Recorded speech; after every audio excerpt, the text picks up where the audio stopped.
Alam to ng BGMP and they cannot deny this kasi ang dami kong reklamo natatanggap na rin ng ganito na para dun sa mga bagong PDLs, inmates, kailangan nila magbayad para sila ay magkaroon ng maliit na pwesto doon sa loob ng jail. Ingat po, ingat. I love you, boss. Meron pa tayong hanggang fairness. VIP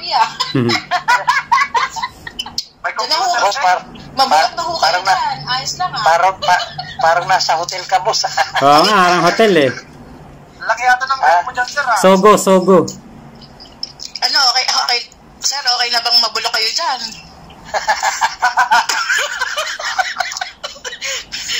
Okay, no? Malungkot pa rin paglabas ko bilang buwan din eh. Ako lang yung ibinukod nila. Sa cell, kailan magbayad para sa banig, kailan nila magbayad para sa kumot. Nirentahan natin yung kumot. Renta ang tawag doon. Siyempre, hindi yung BGMP personnel ang naniningil, yung bastonero. Siyempre, si bastonero nagbibigay sa taas. Can we stop that practice, Mr. President? Even while we speak, nangyayari po yan ngayon, Mr. President. Maganda kulungan ko. Di ba? Di ba? High profile, of course. Kaya po, napakaganda nitong ginagawa na pag-expose nitong si Makagago dito kay Kulaong. Dahil nga po, na-expose po ngayon na etong si Kulaong ay sinamantala ang korupsyon doon sa BJMP at nako, nagbuhay prinsipe to doon sa kulungan. Kaya pala napakalakas manghuthot sa amin ng pera noong siya'y nakakulong. Dahil, naku pala, gagamitin pang VIP. Ako, yun nga ang sigarilyo dyan sa kulungan, napakamahal. Napakamahal po at pag kunwari, meron kang gustong bilhin, meron yata parang yung, basta merong isang presyo dyan, 1,000. Nakalimutan ko kung ano yung binebenta noon, 1,000 ang isa. Nakwento ni Kulaong yan eh. Hindi ko lang matanda kung ano kinuwento niya sa akin. Binibili nila ng ano. Kung hindi man nakwento sa akin, doon yan sa mga audio recording na nag-leak. Na napanood natin doon sa channel sa YouTube. Alam niyo po, maganda itong video na ito makarating kay Senator Rapi Tulfo o dito po kay JB Ejercito. Kasi po, 'di ba, ibig sabihin nito, si Kulaong ay siya, bribery yan, yung ginagawa niya na yan. Diyan po sa BJMP para makapamuhay po ng VIP. Yan po ay isang malaking katarantaduhan at labag po yan sa batas. Narinig naman natin na sinasabi naman po nitong si Rapi Tulfo na hanggang ngayon nangyayari po yan. Kaya po hindi nasisilip, hindi po ito nakikita kasi nga po may kumukonsinte. So itong nangyari na ito kay Kulaong may kumukonsinti sa kanya. Kaya po sana talaga makarating ito sa ating mga senador. Lalo na at si Kulaong umamin naman siya na meron siyang cellphone, meron siyang mga gadget, meron siyang maganda yung kanyang kulungan.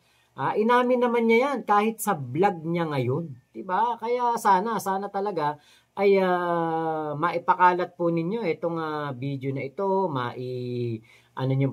maipakalat at mai-share. Para marami pong makapanood at malay natin, di ba? Baka makarating po ito sa pamunuan ng BJMP, makarating ito sa pamunuan ng DOJ, ng Ombudsman, ng DILG, kung saan man pwedeng ma-report itong ginagawa ni Kulaong. Kaya kita nyo, hindi nyo napapansin, kahit na nilabas ko itong video na ito, napakatagal ng panahon na in-upload ko ito sa aking YouTube channel, never akong kinasuhan ni Kulaong patungkol dyan. Bakit? Kasi alam niya na mauungkat at sasabog ang katotohanan na ang kanya pong ginagawa na katarantaduhan doon sa loob ng BJMP katuwang ang mga kurakot na BJMP official, sasabog po talaga to. Talagang magiging magiging trending na issue dito sa ating bayan na kapag ikaw pala ay may pera at nakakulong ka diyan sa BJMP, talagang ikaw pala makakakuha ng VIP treatment. What more pa kaya yung totoong may pera katulad ni Arnie Tevez na nakakulong din po diyan ngayon sa BJMP. So ano kaya ang kalagayan nun ngayon? Baka ngayon may aircon pa tulugan nun at masasarap ang mga kinakain. Etong si Francis Leo Marcos,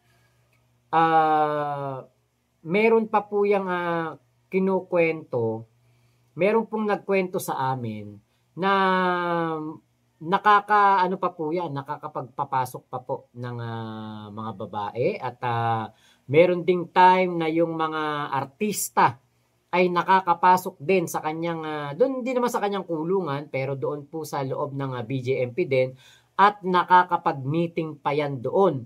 Kung paano daw po i-execute yung kanilang mga humanitarian. May mga video yan. Siya mismo ang nagbibideo. Kaya po, yan po talagang questionable dahil biruin nyo, yun nga pong ibang mga preso hirap na hirap man lang makakontak sa kanilang pamilya, kailangan nilang pumila para doon sa online na dalaw, yung parang makakagamit sila ng computer o laptop for 10 minutes lang yata yun. Pero itong si Kulaong, kahit madaling araw, nakakatawag to sa akin. Nakakapagkwento ng napakaraming kwento. So, ngayon po, para makita po ninyo kung gaano po siya kasigla na makipag-usap sa amin habang siya'y nakakulong, ito po yung full video. Sana po ma-share po ninyo, maipakalat po ninyo, at nang makarating po sa mga kinauukulan at mabigyan ng leksyon ang Kulaong na ito. So, yun lamang po. Thank you. Ito po yung video.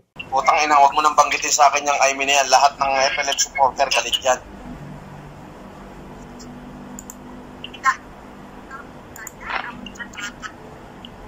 Ako paglakas na dyan, iit na din dyan. Ay, kaibigan mo pa ulit dyan. Ayaw ko na siyang tuwan. Hindi na natin siya tutulungan, okay? Kaya lang, for the sake of the people, gusto ko bonggacious yung dating dyan. Kumbaga talagang, biruin mo, Levi Ignacio, Ian Taylor, darating dyan, Vivian Velez, Bembol Rocco, Res Cortez, si Yama, si Atty. Vestido, ano pa? Ako lang ang wala, nakakulong ako eh.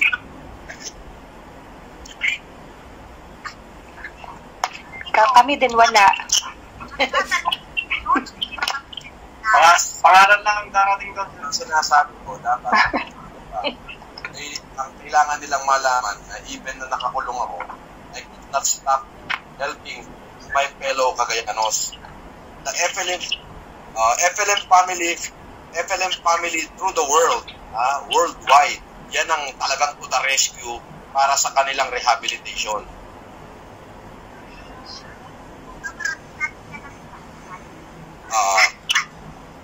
Hindi ganito, pahingi agad ako ng kopya ng tarpaulin, okay? Kailangan naka-highlight lahat ng mga pangalan, tapos mukha ko, tapos ng mga artista, tapos yung mga pangalan nila naka-highlight. FLM Canada, FLM Malaysia, FLM Japan, mga pangalan doon. Kailangan sabitan mo yung buong ikatlong distrito na yan dito sa first batch. Kaya may pagkain. At nakita ko lang ng tarpaulin, mas maatabang tao siyo.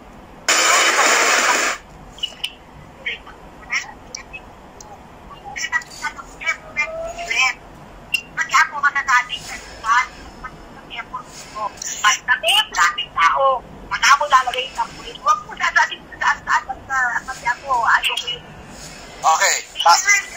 Sinong radio station ang mag-interview sa'yo? Okay, very good. Tapos ganito, yung dalawang truck na darating, sabitan agad ng tarpaulin, tapos yung mga truck mo. Okay, pero na ba? May mga tinap. Yes, moving na tarpaulin mo. Yung moving.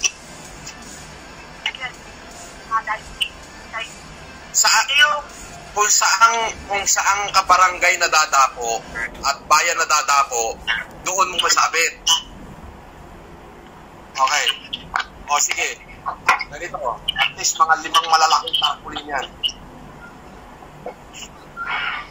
Tapos lagyan mo rin ng maliliit.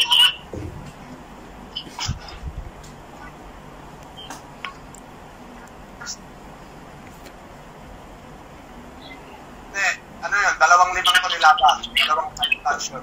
Balit 10 tons yan. Tapos, ang gusto ko dyan, kasi ang plano ng FLM family is tumulong hanggang hindi natatapos ang rehabilitation. In-announce ko na yan worldwide.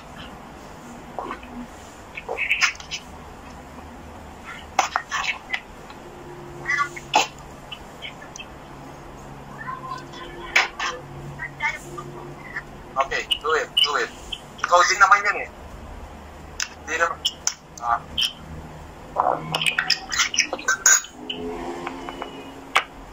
Ano ang mahirap na natin na dyan na lang kukunin? Mahirap ang transport.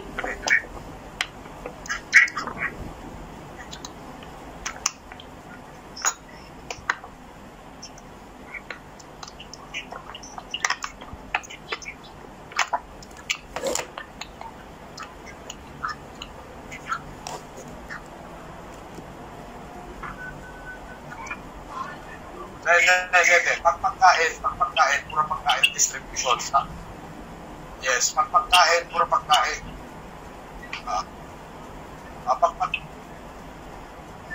Yun. Bahala ka munang mag-ano dyan at I will talk to you as soon. Basta pakita ko yung tampunin. Bubuo pa ako. Binubuo ko pa lahat. Okay? Sige na. Okay, bye-bye. Yun yung number 1 board member ng Cagayan Valley, si board member Perla Tumadwan. Yan yung kung makikita mo lagi naka-megaphone, yung maliit na babae makmak dati pag nag-vlog ako. Opo. Naalala mo? Opo. Yung mic yung po. Yung mic yung po. Oh, yes. Yung pong si Vocal Perla. So, pumunta raw si Aimee doon. Pumunta si Aimee. Dumiretso doon sa kalabang kay Manuel Mamba. Yung gobernador na sira-sira na nag-last term. Kaya nagalit sa kanya yung mayor ng Santa Teresita, mayor ng Santa Ana, mayor ng Lasam, 3 board member, yung ninang ko ng Peña Blanca, nagalit lahat kay Aimee at ayaw nila, isinusukan na nila si Aimee.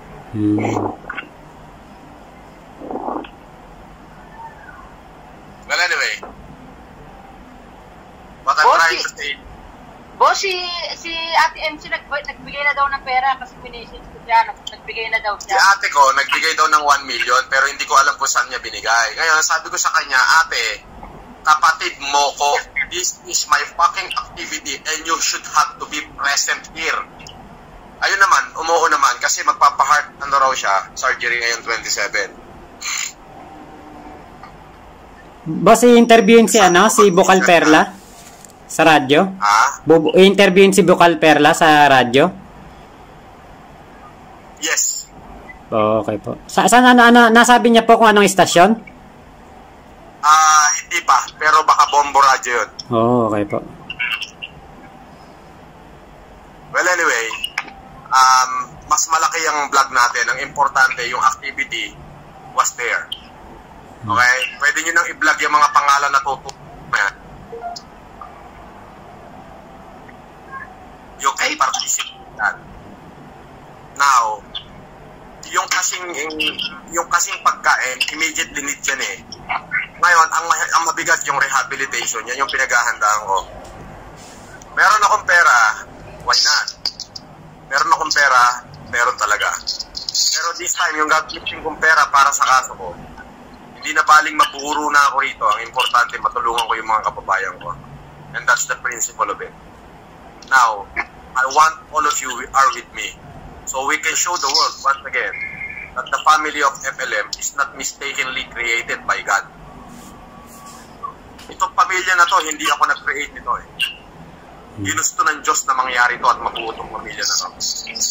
Maybe a group of good men and women can change the course of our faith and the country's destiny. Naririnig niyo ako? Apo. Yes. Huwag kayo mag-alala. I-absorb nyo lang yung sinasabi ko. Tatalino rin kayo. Sakit magsalita. Mga pupo tayo, joke lang. Nahuli ka, Lisa. Si Perla tumaliwan kanina. Wala rin kayo kanina. Ayan, si Donkey. Kitang-kita niya si Res Cortez, si Levi Ignacio. Nandun, no? Si Grace Ohashi ba nandun? Grace nandun ka, no? Nakatulog ako sa... Ako nandun ako kanina. Oo. Kahit Ang ganito ang mangyayari, present. may 2 truck akong binayaran kanina na bigas. So, 10 tons each. Okay? Ang 10 tons is composed of 400 sacks ng 25 kilos. So, 2 truck yun, it is 800 sacks. Okay? 1,300 pesos yung isang sako. That is 1 plus million. But it's okay. Doesn't matter. Nagpabili ako ng 200 karton na sardinas, 200 karton ng noodles, 200 karton. So ngayon, may tinapay na tayo ron na napauna na. Bago ko pa to simulan, bago ko pa to i-encourage, nagpauna na ako. Okay? Ipakikita ko sa inyo yung mga picture ng activity na nangyari. So pwede nyo nang i-broadcast yan. It is led by FLM family. Okay? Kaya lang, this time, magkakaroon na ng malaking tarpaulin at naka-specific yung mga pangalan lahat ng FLM family doon. Alright? Kasi ganito kasimple yan eh. Kailangan kong ipagmayabang sa buong mundo. Hindi tayo nagyayabang for nothing. Iyayabang natin to na baka sakali yung mga putang ina nila tularan tayo. Apa. Nakuha niyo ako? Oo, sir. Hindi ako nagyayabang kasi unang-una putang ina kaya ako nakulong dahil dyan sa kasikatan na yan eh. Okay? But it cannot stop me. Gusto niyo makita namamaga yung mukha ako. Ay, bakit? Bakit na yan? Nadulas. Bakit, boss? Bakit? Yung tuhod ko gusto niyo makita, ayan o. Namamaga ako. Bakit nga? Bakit namamaga? I play basketball. Ano pala? Nataliso. Matapilok. But look, yung pera sana nagagamitin ko para bayaran yung mga judge ko at mga abogado ko. Sabi ko, God, bahala ka na.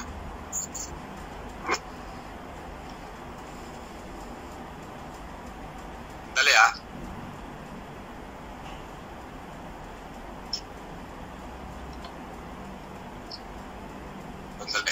I call back. Ayan.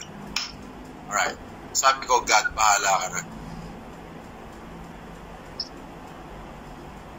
What most important for me today is to save my men. To save my people. Na mamamatay dahil sa kagutuman na dala ng sunod-sunod na kalamidad.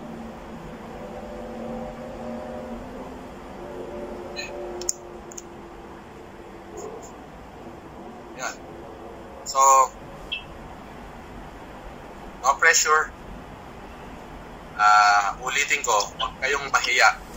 We have more Kahit time. maliit na talaga yan. Kasi ulitin ko it is not the count that counts. But it is the thought that counts. Paano ba tatagalogin yun? Si Ka Spencer nyo ipatagalog yan. Matalino yan. Ano? Si Ka Spencer nyo po ipatagalog. Paano ba ina-translate sa Tagalog yung Ka Spencer? Ano po It is not the count that thoughts, but it is the thoughts that counts. Ang ibig ko sabihin para sa akin, yung ginagawa ang mahalaga, hindi yung kumbaga, hindi importante yung marami, importante yung ginagawa. Lakasan mo yung boses mo, Ka Spencer, at di ko narinig. Ang sinasabi, ang ibig sabihin, yung importante yung tumulong tayo, maliit o malaki. Kung ano yung nasa puso mo. Walang iya ka, Ka Spencer, pumaling ka naman. It is the thought that count. Ibig sabihin ko, ang binibilang, ang mahalaga dito, yung Yan. puso mo. Hindi yung bilang, ang iniisip. Apa. Hindi yung bilang ang mahalaga, kundi ang mahalaga ang binibilang. Pero Hindi, ang mahalaga po. Hindi, ang mahalaga yung ginawa, yung pagtulong. Kaya Spencer, ang layo eh.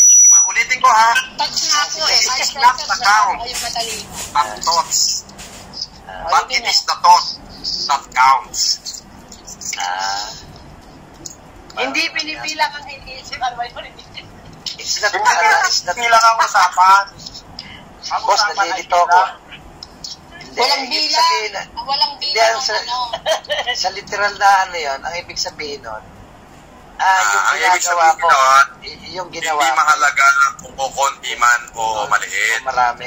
Importante doon ay yung pagpapahalaga mo sa tao. Ginagawa mo. Ayan. Ginagawa mo. Para bang Ika na hindi yung bilang ang nasa sa isip. Kundi ang nasa sa isip ay ang bilang.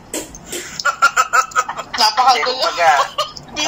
Kumbaga kahit konti lang yan, pagka galing sa puso mo, napaka-importante na. Kung marami nga yung bigay mo. Saan pa naman makakita si Bakmak mahihiya pang magsabi na, boss, $1,000 lang yung may papadala ko. Nahihiya pa, putang ina. Kahit 500 piso lang, pwede na Ganun talaga, boss, pag mayamanin pagka $1,000 lang. Nakakahiya ko yun. Yung $1,000. Yayamanin ka pala. Nakakahiya ko. Kami nga, 5 lapad lang. Tag-5 lapad kami ni Chris. Hindi nga si Ethan, solo niya kasi wala siyang kasama. May nahiya pa sa akin. Sabi niya baka madagdagan ko pa. Alam mo, Ethan, sabi ko kahit 500 pesos lang Kasi ito, tandaan mo whether may ibigay ka o whether wala, yung pangalan mo isusulat ko pa rin doon. Dito nga boss, hiyang Salamat po. €30 Sabi ko, kahit po €1 lang yan, tatanggapin nyo yan, talagang dadaanan ko kayo, kahit €1 lang po yan. Kahit isang kilong bigas pa, sir? Pero mo yan, sabi ko kay Makmak, kahit 500 piso, okay na Grabe, alam mo, sa totoo lang, meron kang ipadala, Makmak, o wala, yung pangalan yung lahat, isusulat ko doon. Kasi hindi lang naman ako gustong mag-benefit doon Gusto ko, kahit ako lang ang gumalaw, nandun kayong lahat. Since nandiyan kayo, you are fighting for me with our common good. Bakit hindi natin paglabanan? I take the lead. Tayong lahat. Sama-sama. Ibabangon natin yung Cagayan Valley. Hindi sila, kundi tayo. Ngayon, kaya natin kailangan to i-vlog at ipagmayabang. Bakit? Baka hindi para yabangan sila, kundi baka sakaling mga putang ina nila, magising sila sa katotohanan at tularan tayo. Di ang makikinabang taong bayan. Opo. Tama. Yun nga po, yun yung sinasabi ko lagi. Hindi naman. Kaya nga challenge hindi para magyabang, kundi ganito, para samahan. Ulitin ko aakyat ako sa mga vlog nyo. Huwag nyo na akong babatiin, senyor. Kung ano yung pangalan kong umakyat, ganun na lang. Huwag na obvious na ako yon. And then magsasalita ako. Okay? Tapos, or else, kunyari, teka, may paparinig ako sa inyong recorded. Yan. Magsasalita na ako dire-diretso, sabay bigla ako aalis. Ngayon, kung mapapalabas natin yon na lahat na sinasabi ko is puro recorded, araw-araw akong aakyat yan. Okay? Apa. Okay, sir. Okay. Alright. Adios. Mahal na mahal ko kayo. Yan. Love you too, boss. Ingat po, ingat. I love you, boss. Meron pa tayong hanggang Biyernes. VIP Boss, mabulat na ho kayo dyan. Ayos lang parang nasa hotel ka, boss. Oo nga, parang hotel Laki yata ng mga mo dyan, sir. Sogo. Okay. Sir, okay na bang mabulok kayo dyan?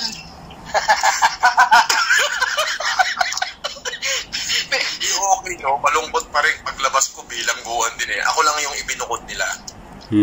Mag-iingat ho kayo. Baka kaya kayo binubukod Teka muna. Ito nga si Donna Milan. I-massive report nyo to. Lahat ng Facebook account nito. Pati yung Brit Toro Milan.